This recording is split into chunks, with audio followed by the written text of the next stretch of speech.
It was late afternoon when Kevin, Rachel, and their friends, Mark and Sophie, left the town of Cedar Ridge. Their plan had been simple: take the scenic route through the outskirts of the Appalachian Mountains to reach their rental cabin by sunset. Kevin, ever the map enthusiast, had insisted on bringing both a physical map and his GPS, though the others teased him about being overprepared. The roads outside Cedar Ridge were winding, narrow, and flanked by dense forests. The sun filtered through the canopy, casting long shadows that twisted like fingers across the asphalt. Kevin noticed a small, unmarked path branching off from the main road. It was overgrown, but the asphalt beneath was smooth, almost unnaturally so. "Have you ever seen this road on the map?" Mark asked, glancing at Kevin. "Nope, not even here," Kevin replied, tapping the folded paper map with a finger. "GPS doesn't recognize it either. Weird." Rachel, who had been quietly observing the trees, shivered. "It looks old. Like no one has driven here in years."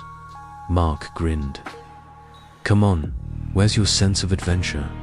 Let's take it. Maybe it's a shortcut." Reluctantly, Kevin agreed, folding his map and stuffing it in his bag. The car turned onto the unmarked path, the tires crunching over leaves and loose gravel. Almost immediately, the forest seemed to close in around them. The trees were taller. Here, their branches reaching across the road like archways. The sunlight dimmed, filtered into muted green and gold hues. After a few minutes, the GPS began acting strangely. The signal flickered on and off. Kevin's voice held a slight edge of panic as he muttered, "What the hell?" Sophie laughed nervously. "Maybe it's just thick trees interfering with the signal." But it wasn't just the GPS. The map itself seemed wrong. Kevin double-checked it. The road was gone, completely missing from the paper map now, as if it had never existed. The car's engine hummed, echoing between the trees, and a sudden chill passed through the cabin of the vehicle. Rachel rubbed her arms. "It's too quiet," she whispered. "Where are the birds, the wind, anything?" The silence was almost oppressive. They drove another mile and came across a wooden sign, barely visible through moss and vines. It read, "Welcome to Hollow Ridge," in faded letters. Hollow Ridge, Kevin frowned. That's not on any of the maps either. Mark waved it off. Probably just some old logging town. "Let's keep going. The cabin can't be far now." But the road was changing. The asphalt was now cracked, interspersed with patches of dirt. Strange symbols were scratched into the edges of trees. Simple geometric shapes. Circles, triangles, and lines that seemed to shift if you stared too long. Sophie noticed them first and whispered, "Kevin, are these carvings?" Kevin squinted at them. "Yeah, but who would carve them so deep into the bark? And why here?" The friends continued in tense silence. The sun was setting, the golden light now replaced with a dim orange haze. Shadows stretched unnaturally long, and the forest seemed to grow taller with every mile. Kevin tried to reassure himself that it was just perspective, an optical illusion, caused by the fading light. Then they saw it. A figure, just ahead, standing in the middle of the road, tall, thin, and motionless. At first, Kevin thought it was a person, maybe a hiker who had wandered off the main path. But as they approached, the figure didn't move. It didn't even react to the sound of their engine. Mark honked the horn. No response. Rachel gripped Kevin's arm. Don't get too close," she whispered. The figure tilted its head, slowly, unnaturally. Its face was obscured by shadow, almost as if it were carved from the darkness itself. Kevin's stomach turned. Just a prank, he muttered to himself. But the feeling in his gut said otherwise. As they passed the figure, it vanished, gone. No trace, no footprints, nothing. Kevin slammed the brakes instinctively, skidding slightly on the cracked asphalt. Did anyone else just see that? Sophie's voice trembled.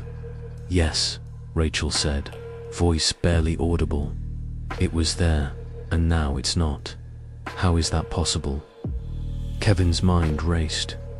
Maybe it's some kind of local legend. Ghosts, spirits. Mark laughed. Though it was hollow, yeah, sure. Let's keep driving, I guess. The road continued to twist, now leading them into a narrow valley. The trees were so close together that the car's headlights barely pierced the darkness. Kevin noticed something even more disturbing. No matter how far they drove, the forest looked identical. The same twisted branches, the same strange carvings, the same orange haze. It was like they were driving in circles, but no one spoke. It allowed, suddenly, the car jolted. A small log or maybe a root had appeared across the road. Kevin swerved to avoid it, and the vehicle skidded into the dirt.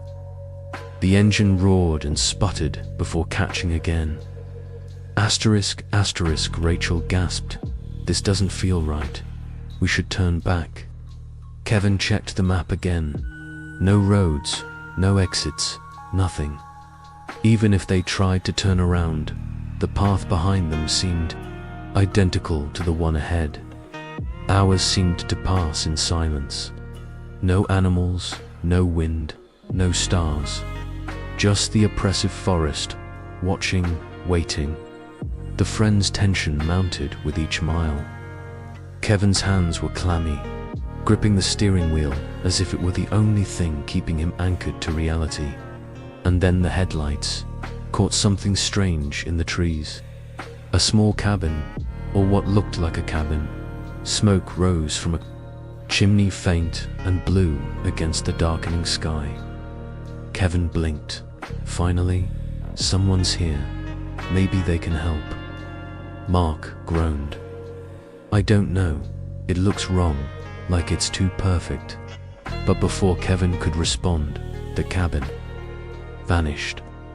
Not just the smoke, the entire structure. One moment it was there, the next, nothing. The trees had reclaimed it as if it had never existed. The friends were silent now. Fear had replaced teasing and disbelief. Kevin muttered, we need to stop. We need to wait. Sophie pressed her face to the window. We're not on the map. The road, it doesn't exist. None of this exists. Kevin swallowed hard. Then, what the hell are we driving through? As darkness fully enveloped them, a sound broke through the silence. Not wind, not wildlife. Footsteps, slow, deliberate, crunching leaves, moving alongside the car. Kevin looked around frantically. The trees seemed to stretch and move with each step, shadows twisting unnaturally. And then he saw it. A figure, tall and thin, pacing beside the car. Its head tilted unnaturally. Its eyes that shouldn't exist, reflecting the headlights like molten silver. It matched the carvings, the shapes in the trees, and it was smiling. Kevin's grip tightened. He floored the accelerator. The car roared, tires spinning. The figure kept pace, moving faster than it should, gliding through the trees effortlessly. Rachel screamed. Mark swore. Sophie covered her face. The engine whined, and the car lurched through the uneven path, dirt flying.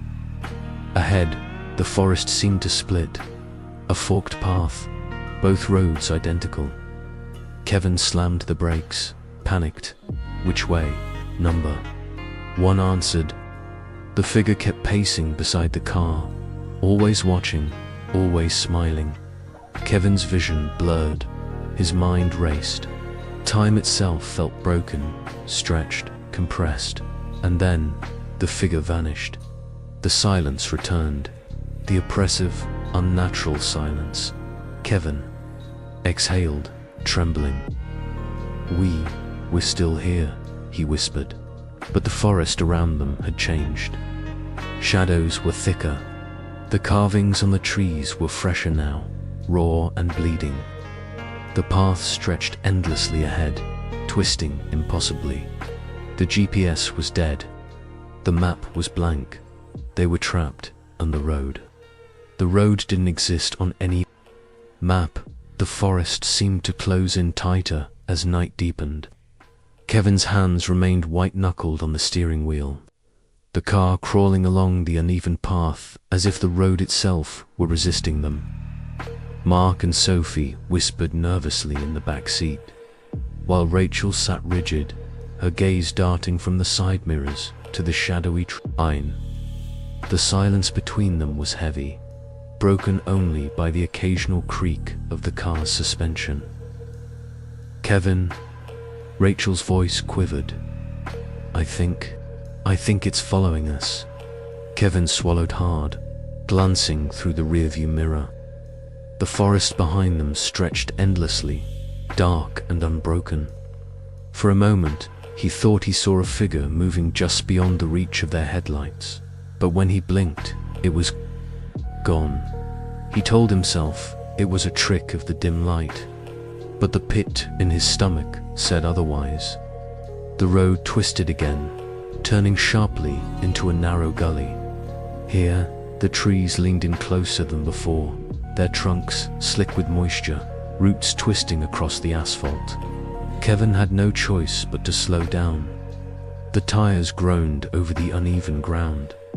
Then, they heard a soft tapping sound, like fingernails against wood.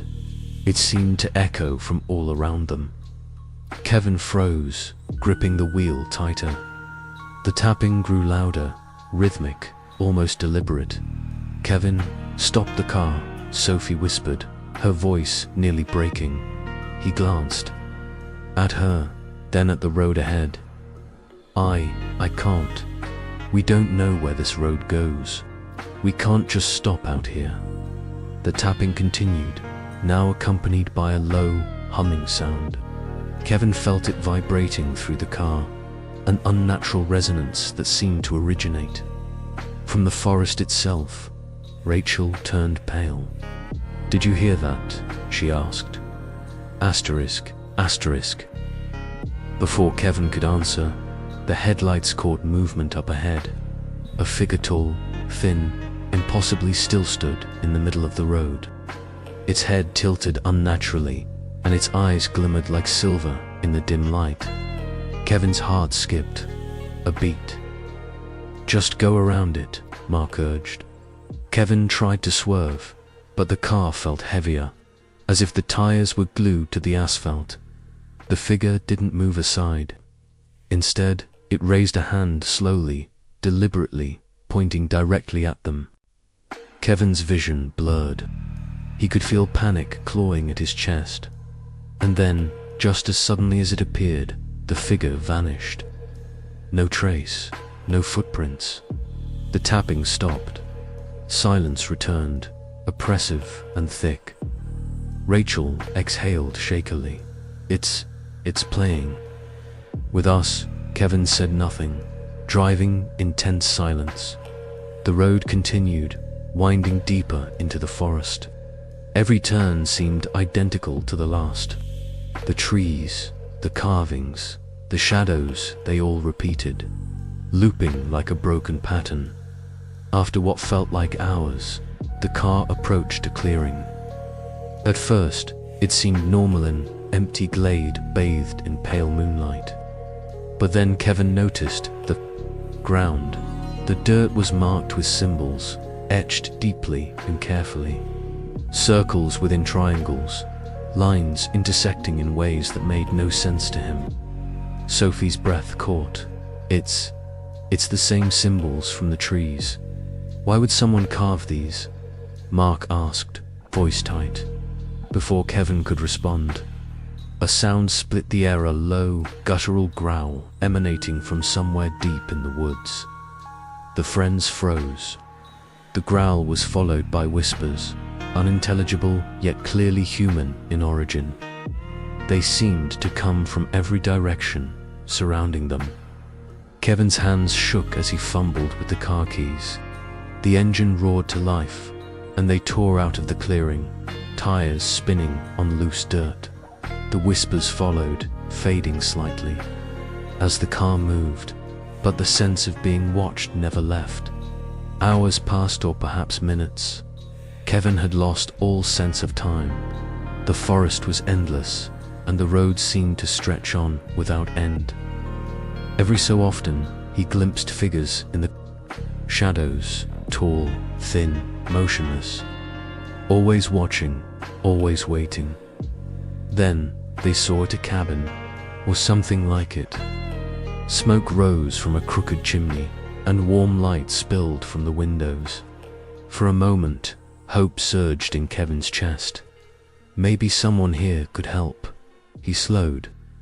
The car. We have to stop. We need help. The cabin door opened slowly. A figure stepped out. Not human, not entirely. Its body was too thin, too elongated, its movements jerky yet fluid. Kevin slammed the accelerator, and the figure dissolved into the night as if it had never existed. The friends were silent, hearts hammering, eyes wide with terror. Kevin knew they couldn't stop. Not here, not now. As they drove, the symbols on the trees became more frequent, more complex. Kevin realized with growing dread that the carvings weren't random, they formed patterns, paths, perhaps directions. Yet the forest didn't obey the rules of space or logic. A turn led to the same spot they had just passed. A clearing appeared behind them that hadn't existed moments ago. Rachel whispered, voice trembling, "This place, it's alive. The forest, it's aware of us." Sophie's eyes darted around. "It's trapping us." Kevin clenched his jaw. "We'll find a way out. We have to." Suddenly, the car jerked violently. Kevin slammed on the brakes. The tires skidded, and the headlights caught movement in the tree line. Dozens of figures, all tall, thin, with featureless faces. They stood silently, their heads tilted as if listening. Their shadows stretched unnaturally, merging with the forest, becoming one with the darkness. Mark whispered, voice breaking, "We're never getting out." Kevin shook his head, gripping the wheel. "We will. We have to. Keep calm. Don't panic." The figures began to move, slowly, deliberately, matching the speed of the car. Kevin pressed the accelerator, heart hammering. The road twisted impossibly, turning back on itself. No matter how fast they drove, the figures kept pace. Then they heard it. A voice, faint but clear, echoing through the trees. "You should not have come here." The friends screamed in unison. Kevin tried to speak, to reason with whatever was out there, but words failed him. The forest seemed to pulse, alive with malevolence. Suddenly, the car lurched. They were no longer on the dirt path, they were on a narrow, slick bridge suspended over black water. The trees had vanished, replaced by mist. Kevin's vision blurred. The bridge stretched endlessly, impossibly long, with nothing visible beyond the fog. Sophie screamed, Where are we?" Kevin's voice was tight, trembling. I don't know. Keep looking ahead. Just keep going." The figures appeared again, standing along the edge of the bridge. They didn't move, but their presence was suffocating. The mist thickened, obscuring the road ahead. Rachel gasped. "We can't stop. If we stop, they'll..." Before she could finish, the bridge shuddered violently. Kevin slammed the brakes, but it was useless. The car skidded, tires losing grip. Figures moved closer, stepping onto the bridge, gliding over the surface like water, their silver eyes reflected in the black mist. Kevin's mind raced. There had to be a way out. He thought of the symbols, the carvings. Maybe they weren't warnings, but instructions. He looked around frantically, trying to remember the patterns they had passed. The mist thickened, voices whispering, chanting, filling the car with an otherworldly pressure. And then, through the haze, a faint light appeared.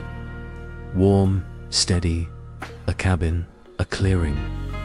Kevin couldn't tell, but it was moving closer, drawing them toward it. "Hold on," he shouted, pressing the accelerator with everything he had left. The car lunged forward. The figures recoiled, almost as if the light burned them. The mist began to thin, the bridge stretching less impossibly. For a fleeting moment, Kevin thought they might escape. But the road didn't exist on any map. And somewhere, deep in the forest, the figures waited. The car tore through the fog, tires skidding over the slick bridge. The faint light ahead growing brighter with each desperate second. Kevin's knuckles were white as he gripped the wheel, eyes wide and unblinking. Behind them, the tall, thin figures stayed at the edge of the bridge, gliding silently, their presence oppressive, almost alive. The chanting voices, unintelligible but terrifyingly rhythmic, echoed through the mist, vibrating through the car's metal frame. Rachel clutched Sophie's arm, her nails digging into flesh. "It's not real," she whispered, voice trembling.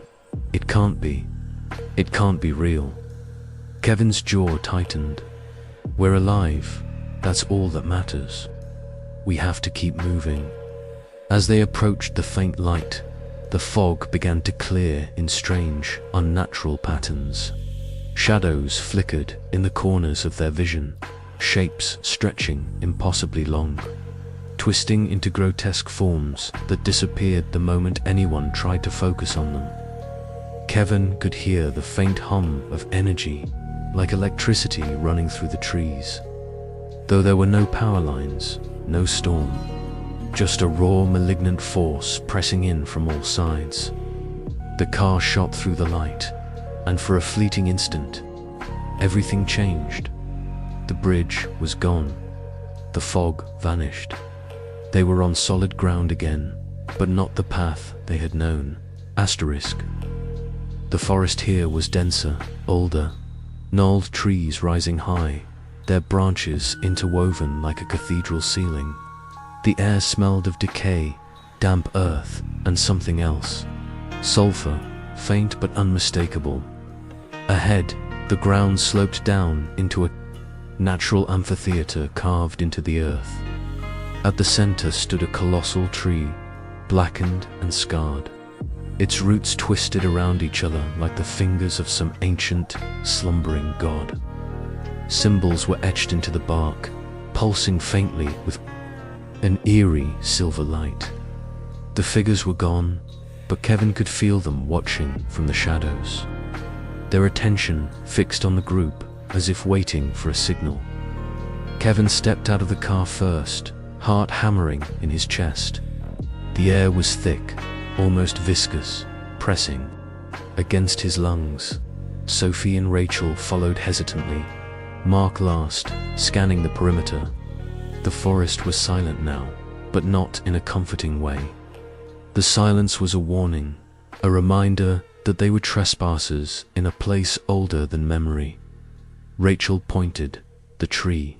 There's something, someone, inside it. Kevin squinted, and he could just make out a figure wedged between the roots and the trunk, pale, thin, and completely still. It was like the figures from the road, but this one, it was different. Its eyes were wide, terrified, pleading, and it was moving slowly but intentionally toward them. "Oh my God," Sophie whispered, stepping back. It's human." The figure stumbled forward, and Kevin's stomach dropped. It was Tyler, or at least it looked like him. His hair matted, clothes torn, and eyes hollow, but unmistakably his face. The forest seemed to swallow every sound, and the weight of the place pressed down on them all. Tyler's lips moved, forming words that the wind carried just barely. "Don't go further." Kevin's voice trembled. "Tyler, we're here. It's us. Don't be afraid." But Tyler didn't respond further. His form shimmered slightly, edges blurring like he wasn't entirely real. Then, from the shadows around the colossal tree, the tall, thin figures returned. They moved in perfect synchronization, circling the tree and the friends. Silent but radiating menace. The symbols on the tree pulsed brighter. A low hum began emanating from the ground, vibrating through their bones. Kevin felt a presence, not just around them, but inside him. The forest wasn't just watching, it was judging, feeding off their fear, calculating. Rachel stepped forward, trembling. "We need to leave now." Mark shook his head. "We can't. If we leave, it'll follow us. It'll never stop." Kevin realized, with a chilling clarity, that Mark was right. The forest wasn't just a location. It was a predator, a labyrinth designed to trap trespassers. Every road, every path, every clearing, they weren't random. They were part of a system, a mechanism of the forest itself, and once entered, escape wasn't guaranteed. The tree loomed. Closer, or maybe it was them moving forward, they couldn't tell. Kevin felt the pulsing symbols draw them like magnets. "Tyler," he shouted again, grabbing Rachel's arm. "We have to pull him out. He's trapped in this thing." Sophie's hand brushed the tree, and instantly the symbols blazed with silver light. A screech filled the air, piercing, otherworldly. The ground shook. Kevin stumbled, gripping the roots for balance. Tyler's body convulsed, as though struggling against invisible chains. Then, a new figure appeared, not pale and thin like the others, but solid, taller than any tree, its face hidden under a hood of shadows. It radiated power, and the forest seemed to react, bowing, recoiling, twisting in deference and fear.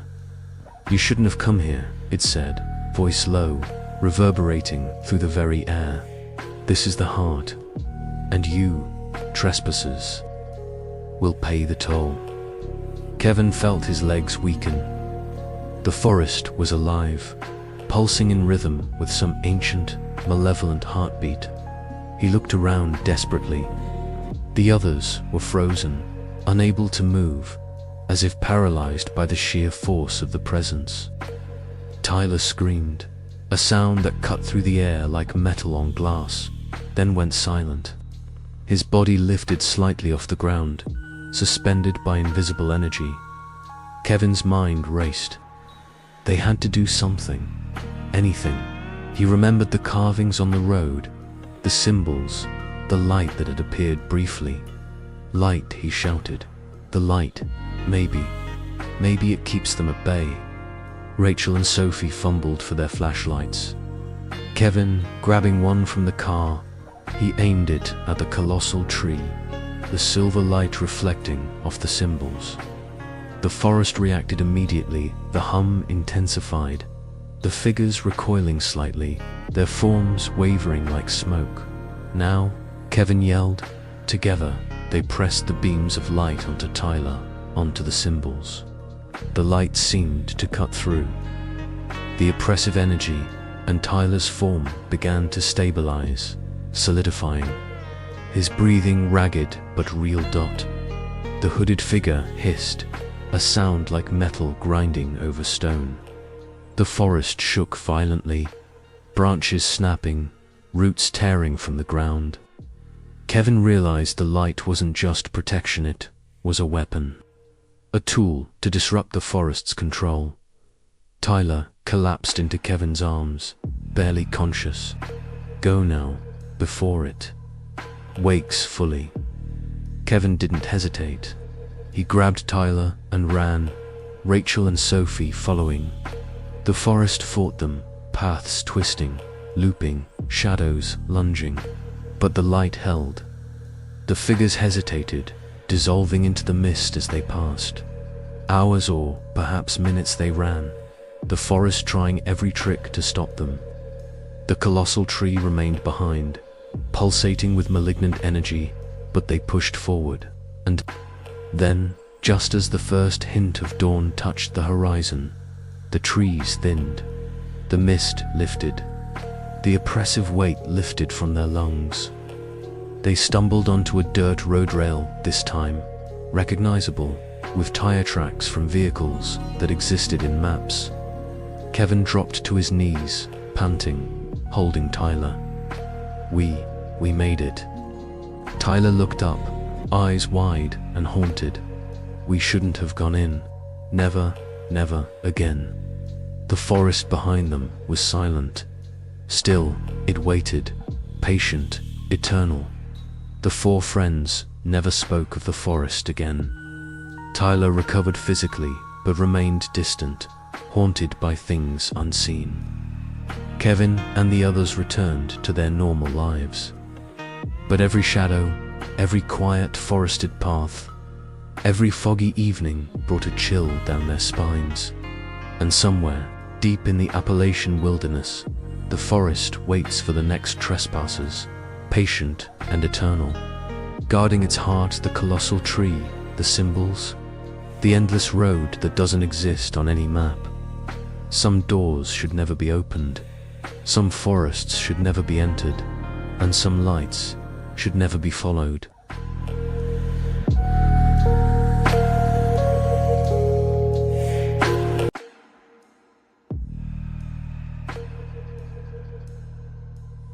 It started with a ringing phone, not just any phone, an old rotary landline that hadn't worked in years. Ava lived alone in a small one-bedroom apartment on the edge of Cleveland. The place was outdated, with cracked linoleum floors, flickering, fluorescent lights in the hallway, and walls so thin she could hear her neighbor's TV through the plaster. She'd gotten the unit cheap because nobody wanted it. The landlord mentioned it still had a landline installed, but that the phone company had shut off service long ago. Ava hadn't paid it any attention. The thing sat on a small side table near the living room window, collecting dust, its cord tangled and yellowing with age. But that Friday night, just past 2 a.m., it rang. At first, Ava thought she was dreaming. She had been dozing on the couch, half asleep, with the glow of her laptop still humming on the coffee table. The shrill sound sliced through the silence of the apartment, possible, unfamiliar. She sat up, confused, heart pounding. The phone rang again. She approached it cautiously, every creak of the wooden floor sounding louder than it should. Her hands hovered over the receiver. She considered leaving it, pretending she hadn't heard, but something about the sound compelled her. It was urgent, persistent. Finally, she picked it up. There was no static, no delay, just a voice. Ava. Her blood ran cold. The voice was male, raspy, and somehow familiar, but not familiar enough. "Who is this?" she asked, her own voice shaky. Silence. She pulled the receiver away slightly, glancing at it as if that would help. "Hello." Then the voice returned, quieter this time, almost a whisper. "Don't go outside." Ava froze, gripping the phone tighter. "What are you talking about?" But before she could say anything else, the line went dead. The silence afterward was deafening. She set the receiver back down slowly, her fingers trembling. Her apartment felt different, now colder, heavier. She checked her cell phone on the table. No missed calls, no messages. Just 2:09 a.m. glowing back at her. Sleep was impossible after that. Ava kept the lights on, watching the door, listening for sounds in the hallway. She tried to convince herself it was a prank. Maybe the landlord had accidentally reconnected the line. Maybe some drunk had dialed the wrong number. But how did he know her name? The next morning, she walked down to the front desk of the building. The landlord, Mr. Perkins, was half asleep behind the counter, flipping through a crossword puzzle. "Hey," Ava began cautiously. "Do the phones in these units work? The old landlines?" Perkins raised an eyebrow. "Phones? No. Phone company. Pulled all that out years ago." "Why?" "No reason," she said quickly. "I just heard one ring last night." Perkins chuckled, but there was no humor in it. "You probably dreamed it. Those things are dead." But Ava knew she hadn't dreamed it. She could still hear the voice in her head, the way it scraped at the edge of recognition. That evening, she tried to push it out of her mind. She made dinner, turned on the TV, tried calling her sister just to hear a normal voice. But when the clock crept toward midnight, the unease returned. She couldn't stop glancing at the phone on the side table. Its plastic body dull in the LAMPLIGHT dot at exactly 12:37 a.m. It rang again. She jumped to her feet, pulse racing, but this time she didn't hesitate. She snatched the receiver off. The hook, "Hello." Heavy breathing filled the line. Then, slowly, "You didn't listen." Ava's throat tightened. "Who are you?" she demanded. "What do you want?" The voice didn't answer her question. Instead, it said something else, something that made the hairs rise on the back of her neck. "It's at your door." Ava's eyes darted to the apartment door. The deadbolt was locked. The chain slid across. Everything looked normal. But her hands began to shake. She set the phone down and backed away, grabbing a kitchen knife from the counter. Knocks, slow, heavy, right at her door. Her breath caught in her chest. She stayed perfectly still, staring at the door as if it might move. The knocks came again, 3 dull thuds that seemed to echo through the apartment. Ava's mind raced. Call the police. But what would she tell them? That a disconnected phone had warned her about something at her door. They'd think she was crazy. Gathering what little courage she had, she stepped closer to the peephole. Her stomach turned. The hallway outside was empty. Nobody was there. She staggered back, heart pounding so loudly she swore it filled the room. When she finally dared to look back at the phone, the receiver was off the hook. She hadn't touched it, and from the speaker, faint but undeniable, she heard it again. The same voice whispering, "Don't go outside." Ava didn't sleep that night. She sat on the couch with the kitchen knife in her lap, staring at the silent phone on the side table. The voice still echoed in her head, "Don't go outside." By morning, her nerves were shot. Sunlight filtered weakly through the blinds, but it did nothing to settle the unease that had rooted itself in her chest. She brewed coffee with shaking hands, convinced she had hallucinated the entire night. Stress, exhaustion, maybe even too much wine, but then she noticed something she couldn't explain. On the outside of her apartment door, right along the wood paneling, near the knob, there were 3 small scratches. Thin, deliberate, and deep enough to mark the paint. She hadn't seen them the night before. Her stomach twisted. Someone had been out there that afternoon. Ava forced herself to act normal. She went grocery shopping, walked 2 blocks to the corner store, even chatted with the clerk about the weather. But when she returned, climbing the narrow stairwell back to her unit, she couldn't shake the feeling of eyes on her. She turned, scanning the hallway. Nothing still. Her heart wouldn't stop hammering.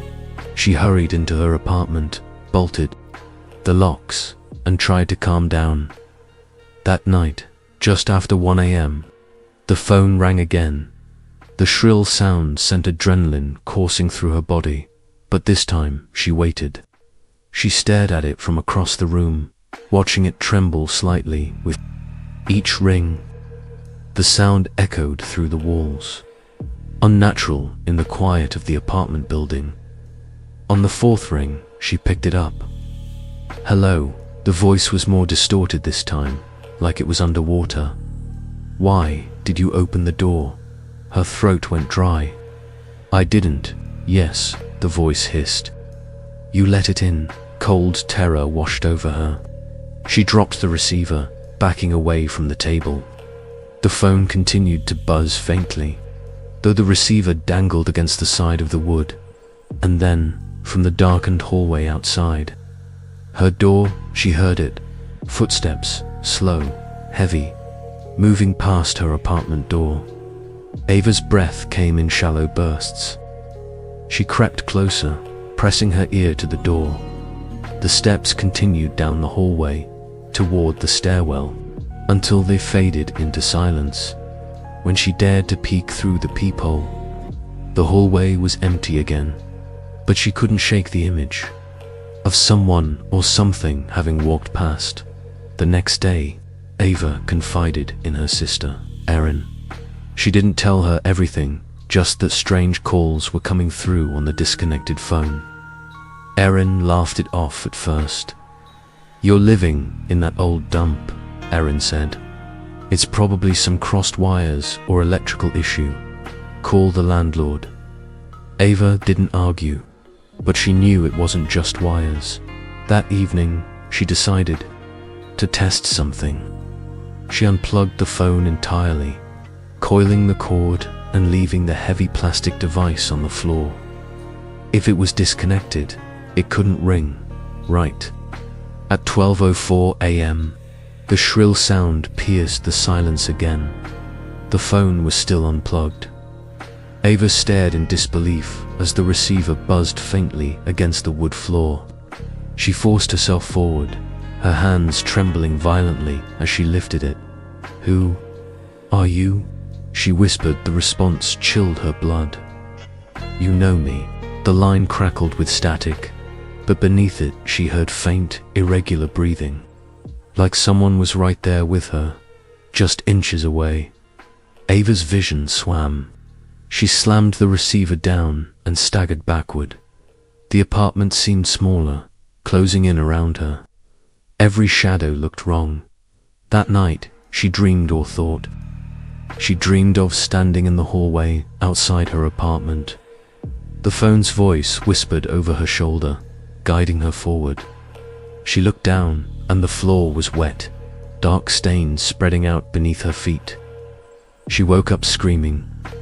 The following morning, she found something outside her door again. Not scratches this time. A folded piece of paper, wedged between the door frame and the chain lock. Her name was written across the front. Her hands shook as she opened it. Inside, in spidery handwriting, were 3 words. "Stop answering it." Ava felt her knees weaken. She sank onto the couch, clutching the note like it might burn her. Someone knew her. Someone was playing a game. But the question clawed at her mind. Was it a game, or something else entirely? That evening, she couldn't bring herself to unplug the phone again. She left it sitting on the side table, looming in her peripheral vision as she moved around the apartment. Every creak of the building made her jump. At 2:11 a.m., it rang again. Her hands hovered over the receiver. She told herself not to answer, to listen to the note's warning. But the sound burrowed into her head until she couldn't resist. She picked up. "Please," she whispered. "Please stop calling me." The voice came, broken but clear. "It wants you." Her stomach dropped. "What does?" Silence. Then 3 knocks on her door. Her chest seized. She didn't move, didn't breathe. The phone hissed in her ear. "Don't open it." She backed away slowly, clutching the receiver like a lifeline. The knocking came again, louder, this time more forceful. She dropped the phone, grabbed her knife, and pressed her back against the far wall of the living room. The knocking stopped. The silence was worse. She waited. Seconds stretched into minutes. Finally, she crept forward, knife trembling in her grip, and peered through the peephole. Her blood froze. Someone was standing there, not a neighbor, not the landlord, tall, still, a shape barely visible in the flickering hallway light. Their head was tilted, as though listening. Ava staggered back, pulse hammering so loudly she couldn't hear her own breathing. And then, from the dangling receiver, on the floor, the voice whispered one last time, "You already let it in." Ava didn't leave her apartment for the next 2 days. She couldn't. The hallway outside seemed poisoned, thick with the memory of the figure that had stood beyond her door. The note still sat on the counter where she had dropped it, edges curling in the stale air. Every time she looked at it, her chest tightened. Stop answering it. But she couldn't stop. The phone had become more than a device. It was a presence now, looming, waiting. Every second of silence was charged with the anticipation that it would ring again. She moved through her days in a haze, barely eating, barely sleeping. Her nerves pulled taut like wire. On the 3rd night, she sat on the couch, staring at the phone, when it rang. 1:59 a.m. She jumped, heart hammering. The shrill sound split the apartment, vibrating through her skull. Her hands trembled as she reached for it, knowing she shouldn't, but unable to resist. "Hello." Her voice cracked. The line was dead air at first, a low hiss of static. Then, faintly, like someone whispering from far away, "You let me in." Ava's breath caught. "Who are you?" No answer. Just the sound of breathing, steady and wrong. Not like a human breath, was too sharp, too deliberate. Then, slowly, she realized the sound wasn't only coming from the receiver, it was coming from inside the apartment. She froze, her eyes sweeping the room. Her tiny 1-bedroom offered nowhere to hide, no dark corners deep enough to conceal someone. Yet the air carried a vibration, as if another presence filled the space. The phone hissed louder. Behind you, her entire body locked up. She couldn't turn, couldn't look. But the instinct was undeniable. Something was there. With a strangled cry, she hurled the phone to the ground and spun, knife clutched in her hand. Nothing. The room was empty. Her chest heaved. She staggered back against the wall, sweat dripping down her spine. The phone lay silent on the floor, its cord twisted. She wanted to destroy it, to smash it into 1,000 pieces, but she couldn't bring herself to. It felt too alive. Like destroying it would only make whatever haunted it bleed into her world in another way. She didn't sleep. By morning, Ava forced herself outside. She couldn't endure the suffocating apartment any longer. She needed answers. The landlord, an older man named Jensen, looked surprised when she knocked on his door. "Miss Collins," he said, frowning. "Everything all right?" Ava forced her voice steady. "The phone in my unit. It keeps ringing, but it isn't connected." "Has that ever happened before?" Jensen's face paled. almost imperceptibly. Phone. You mean that old rotary thing in the kitchen? Thought I pulled the line years ago. You did. It's not connected, but it still rings. He stared at her for a long moment, then sighed. That place has history. Thought I'd ripped everything out when I renovated. But maybe some old wiring still. No. Ava cut him off, voice sharper than she intended. It isn't wiring. Someone's calling me, talking to me. The landlord's lips pressed thin.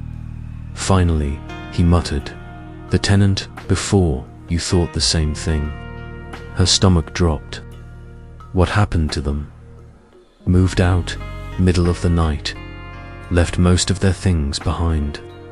I don't think they wanted to talk about it.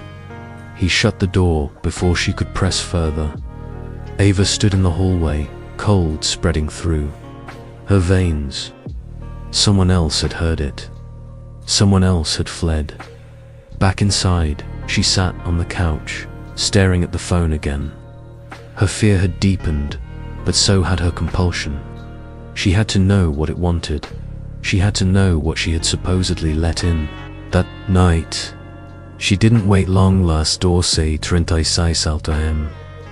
The ring was shrill, slicing through the silence. She answered on the first chime. "Why me?" she whispered. The voice came sharp, clear this time. No distortion. "Because you listen." Her skin crawled. "What do you want?" A low chuckle. "To stay." Her hand shook. "Stay where?" The silence that followed was worse than any answer. Then, finally, with you. Her stomach twisted. She dropped the receiver, bile rising in her throat. The words burrowed into her skull. With you. She tried to leave the apartment the next morning, suitcase in hand, but the hallway seemed wrong. The air was thick, distorted, like heat rippling above asphalt. Her head swam, her vision bent sideways. She staggered back inside, gasping, slamming the door shut. The phone rang instantly. Her scream tore from her throat. She didn't answer, not this time. She backed into the corner, covering her ears, rocking as the sound rattled through the apartment. But, even without answering, she heard it. The voice was no longer bound to the receiver. "You can't leave." She pressed her palms harder against her ears. The voice only grew louder, echoing from the walls, vibrating through the floor. "You invited me. I'm here now." Her vision blurred. She stumbled toward the bedroom, slammed the door, and collapsed on the bed. The ringing stopped abruptly. Silenced, she lay there for what felt like hours, drifting in and out of shallow, feverish sleep. When she opened her eyes again, the phone was in her hand. She didn't remember picking it up. The receiver was pressed against her ear, and from the line came the sound of faint scratching, like fingernails dragging against wood. Her eyes darted to the bedroom door. Scratches had appeared on it, long, fresh grooves, carved deep into the surface. She dropped the phone with a scream. For the next several days, Ava lived in a waking nightmare. The phone rang at all hours, sometimes once, sometimes over and over, until her nerves shredded. She stopped answering, but it didn't matter. The voice leaked through the silence, whispering her name from the corners of the apartment, coaxing, taunting. She unplugged the phone. It still rang. She smashed it with a hammer. The next morning, it sat whole again on the side table. She threw it in the dumpster outside. That night, it was back in her kitchen, and always, always, the voice came. Finally, she broke at 3:07 AM. The phone rang, and Ava lifted the receiver, tears streaming down her face. "What do you want from me?" she sobbed. The voice was calm now, almost gentle. "Just one thing." Her breath caught. "What?" "Say yes." The word hung in the air like a blade. She didn't answer, couldn't. Her throat closed. The line hissed, "Say yes, and I'll..." Stop knocking, as if on cue. A pounding rattled her apartment door. Not the slow, deliberate knocks of before. This was violent, aggressive. The wood shook with each blow. "Say yes," the voice urged. The pounding grew louder, rattling the hinges. Ava's heart thundered. She thought of the scratches, the notes, the figure in the hall. She thought of how no one would believe her. She thought of how she hadn't stepped outside in days without the world tilting. The phone pressed like fire against her ear. "Say it." Her lips trembled, and she whispered, "Yes." The pounding stopped instantly. The silence that followed was so absolute, it rang in her ears. She dropped the receiver, sobbing in relief. The apartment was still. No footsteps, no whispers, no knocking. 4. The first time in weeks, she felt a fragile thread of peace. She collapsed onto the couch and slept. When she woke, the phone was gone. The side table was bare. No cord, no receiver, no plastic weight. Just an empty space where it had always sat. For the first time since moving in, the apartment felt quiet. "Safe," Ava cried with relief. She showered, ate real food, even stepped outside into the hallway. The world seemed to have righted itself, but as she locked her door and headed down the stairwell, she froze. In the lobby, by the bank of mailboxes, sat a phone. Her phone. Receiver off the hook, cord dangling, faintly buzzing. She backed away slowly, pulse pounding in her ears, and then it rang.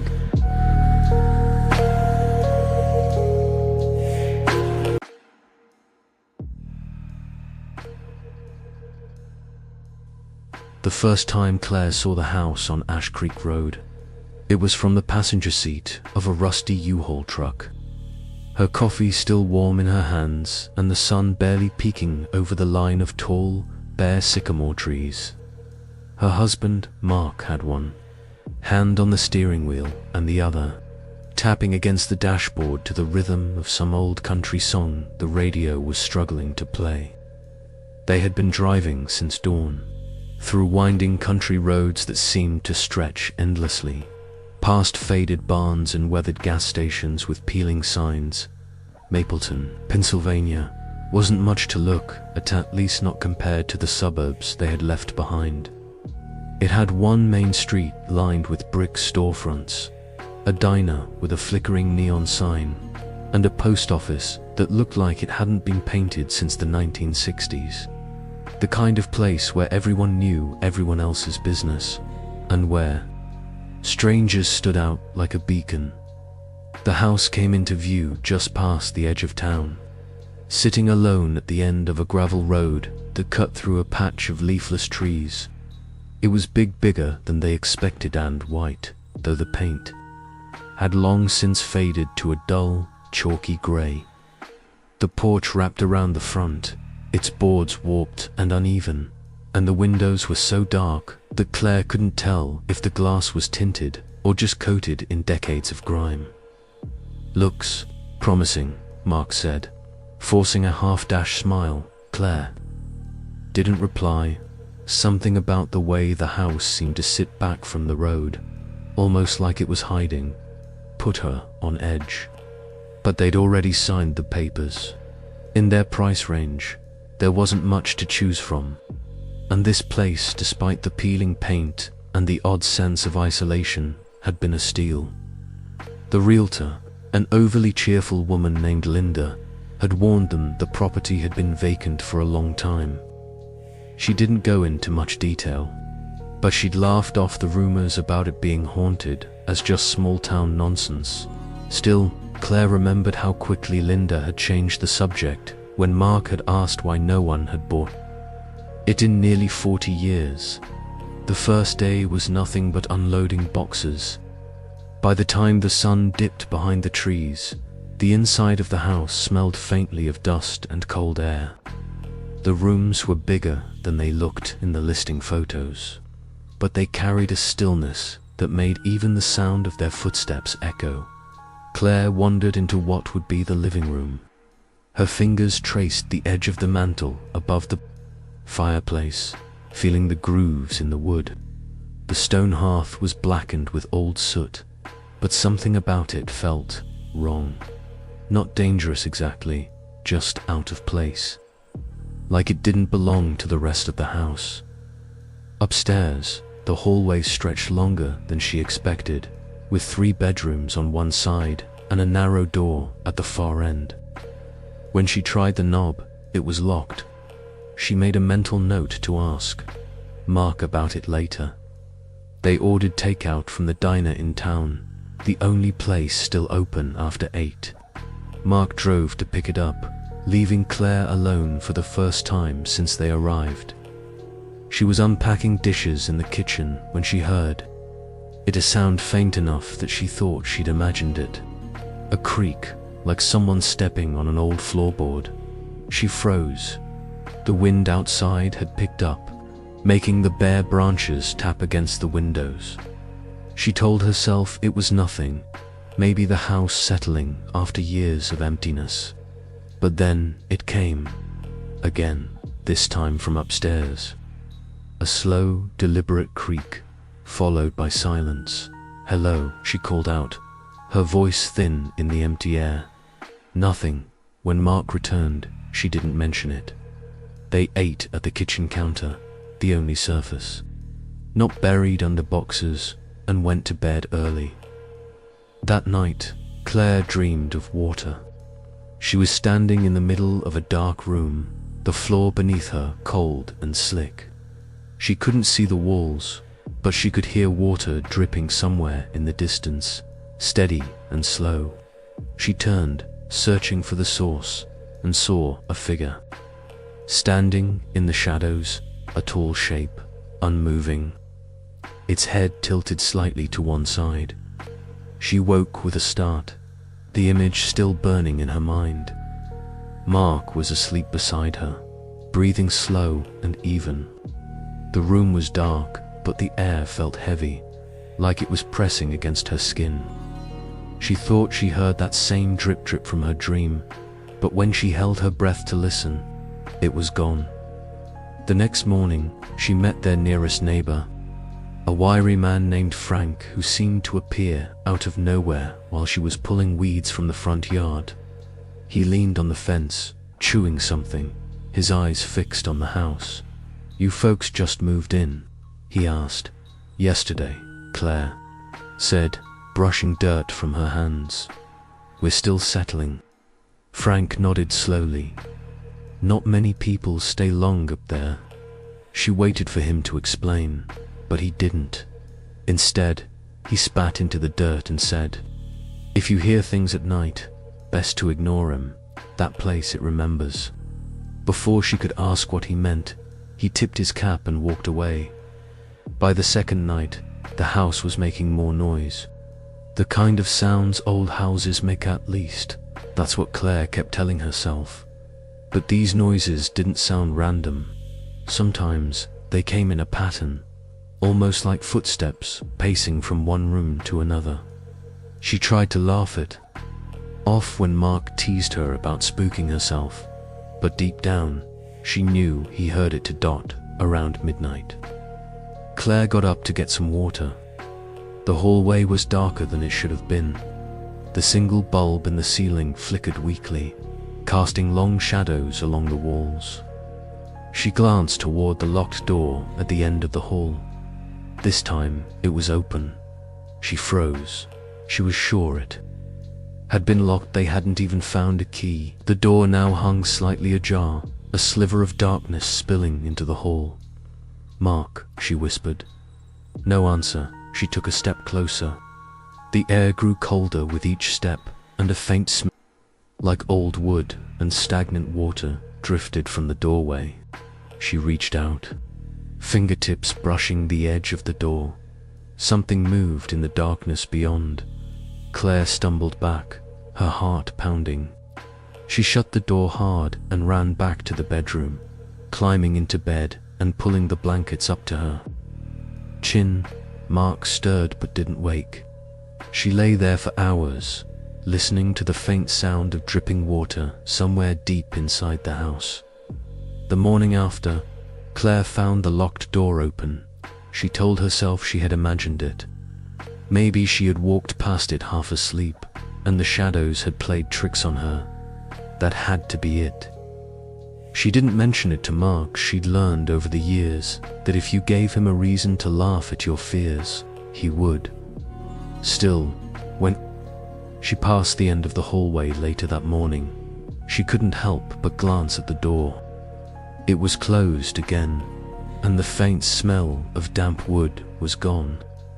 She touched the knob, cold, locked, as if nothing had happened. They spent most of the day running errands in town. The grocery store was small but well stocked, and the woman at the checkout counter seemed eager to chat once she learned where they had moved. Ash Creek Road, she asked, scanning their items slowly. That's the old Miller place, isn't it? Mark shrugged. Guess so. We got it cheap. The woman's smile tightened. I'm sure you did. Claire wanted to ask what she meant, but before she could, another customer stepped up, and the conversation ended. That happened a lot in Mapleton. People would light up when they first saw you, but if you mentioned the house, something shifted. Their voices dropped. Their eyes flicked away. That night, Claire couldn't sleep. Mark was out cold, snoring softly beside her, but every creak and groan of the house kept her wide-eyed in the dark. Around 1 a.m., she heard it again, the dripping. It was faint but steady, coming from somewhere upstairs. She slipped out of bed and followed the sound into the hallway. The air grew cooler as she approached the locked door. This time, it wasn't open, but the dripping was louder, like water falling into a shallow pool. She pressed her ear to the wood. Beneath the dripping, she heard something else, a voice, muffled, almost a whisper. She couldn't make out the words, but the tone was urgent, like someone pleading. Her heart pounded so hard, she felt it in her throat. Claire. She jerked back so fast, she nearly tripped. The voice had said her name, clear, sharp, and close. Too close. She spun around, but the hallway was empty. The next morning, she told Mark she wanted to find out what was behind the door. He laughed. It's probably just an attic or a storage room. We'll get a locksmith next week. Next week. She repeated, what if asterisk, what if what? You think there's a secret treasure in there? She didn't answer. Treasure wasn't the word she would have used. Later that afternoon, Frank, the wiry neighbor, stopped by.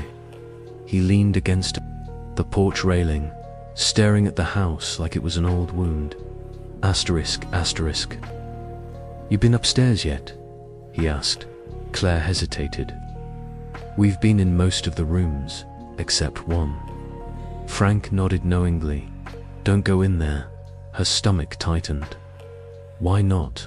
That house has a way of keeping things. Folks go poking around where they shouldn't. Next thing you know, they're gone. Like the Millers, she frowned. Who were the Millers? Frank's eyes narrowed, as if he'd already said too much. You'll hear about it soon enough. But remember this, if you hear your name when you're alone, you leave. You leave right then. He tipped his cap again and walked off before she could ask more. That evening, the weather turned. Wind howled through the bare trees, and rain lashed against the windows. The power flickered twice before going out entirely, plunging the house into darkness. Mark found a couple of flashlights in one of the unpacked boxes, and they sat in the living room listening to the storm batter the old walls. Around 9, Mark decided to head upstairs to check for leaks. Claire stayed on the couch, hugging a blanket. She could hear him moving from room to room above her, the floorboards groaning under his weight. Then the footsteps stopped. "Mark," she called, no answer. She heard him againly. This time, the steps weren't moving away from her. They were slow, deliberate, and coming from the wrong side of the ceiling. From where the locked door was, Mark came back down a few minutes later, dripping from the rain that had blown in through a cracked window in the bedroom. He hadn't gone near the locked room. Claire didn't tell him what she'd heard. That night, she dreamed again, the same dark room, the same dripping water. But this time, she wasn't alone. The tall figure was closer, its outline clearer. She could see its shoulders, thin and sharp, and the way its head jerked slightly, like it was listening to something far away. The floor beneath her feet rippled with water, and she realized it was rising.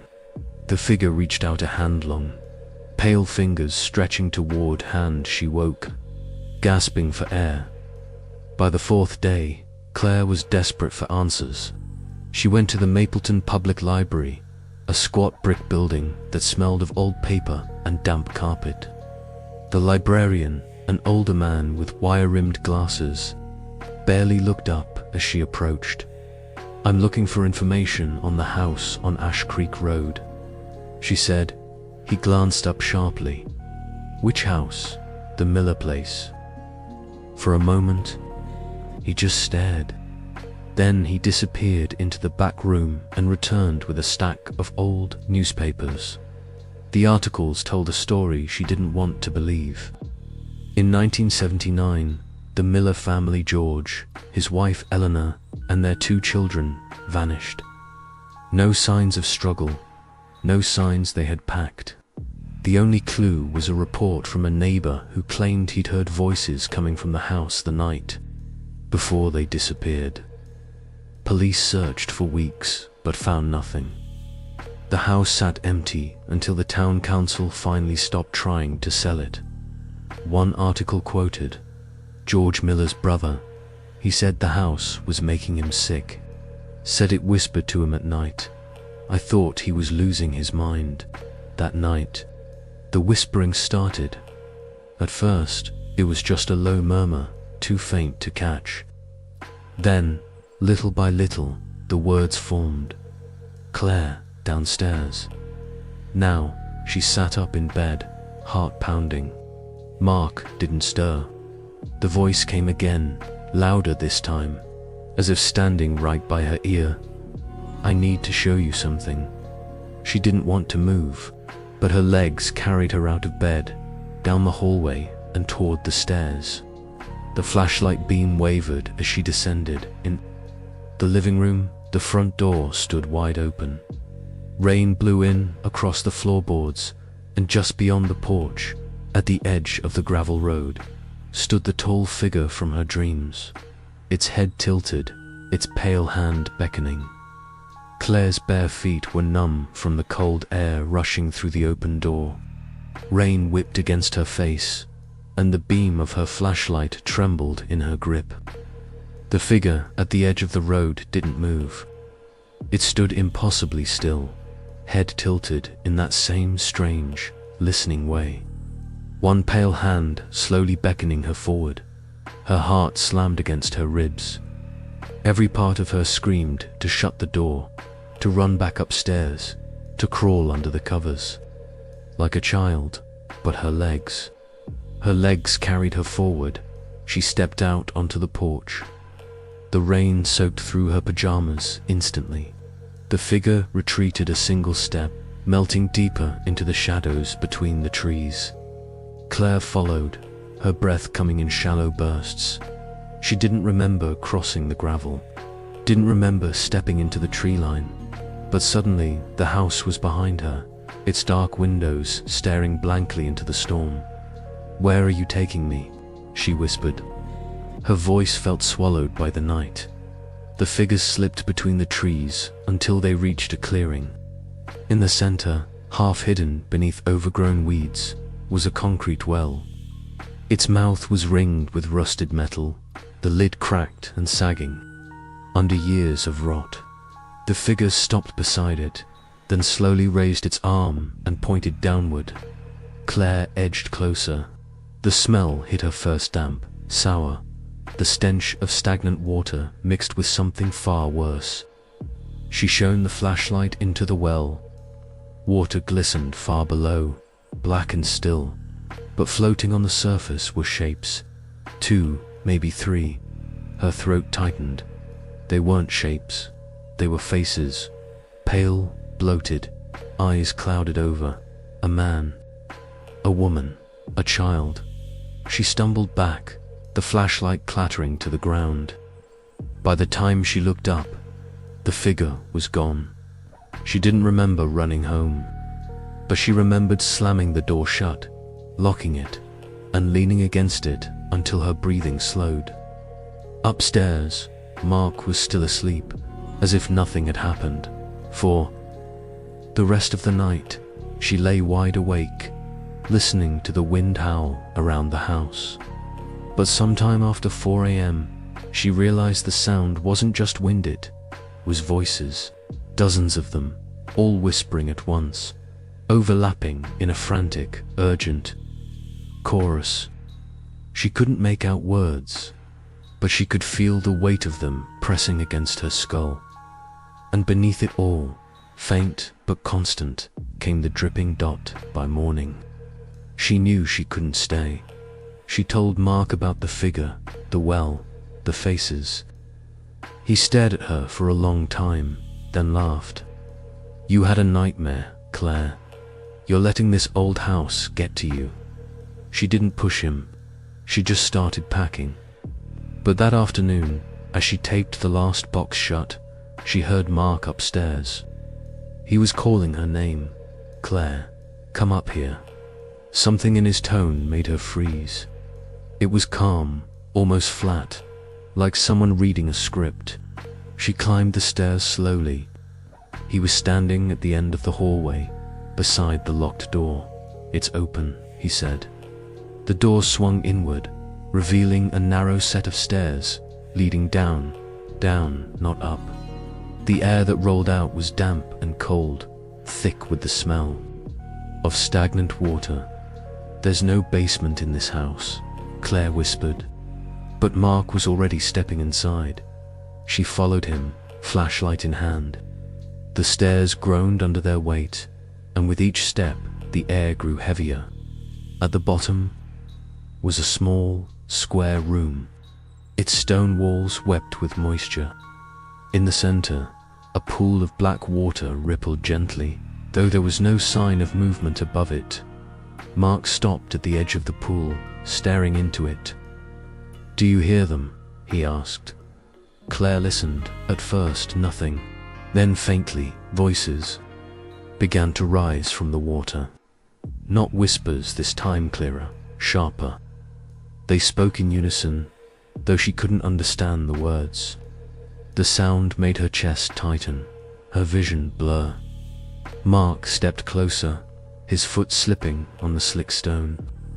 Claire grabbed his arm, but his head turned toward her slowly, unnaturally. His eyes wide and glassy. "They want us," he said. Before she could respond, something broke the surface of the water. A hand, pale, swollen, the skin stretched thin over bone latched onto Mark's ankle. Another hand followed, then another. The voices rose to a deafening pitch as more arms emerged, grasping, pulling. Claire screamed, yanking at Mark's arm, but his body jerked forward. In seconds, the water was up to his knees, then his waist.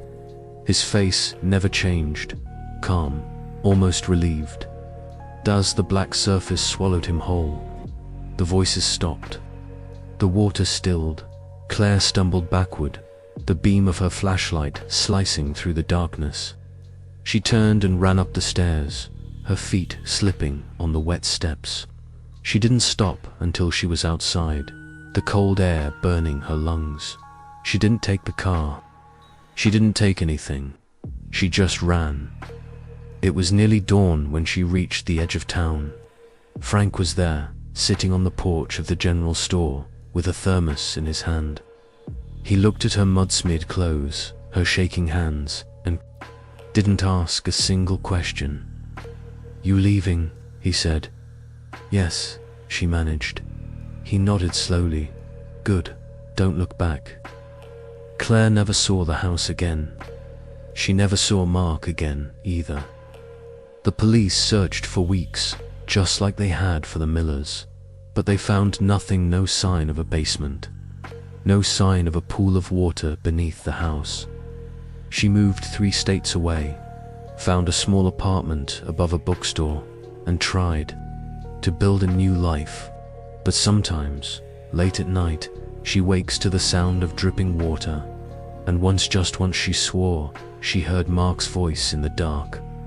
"Claire, downstairs now."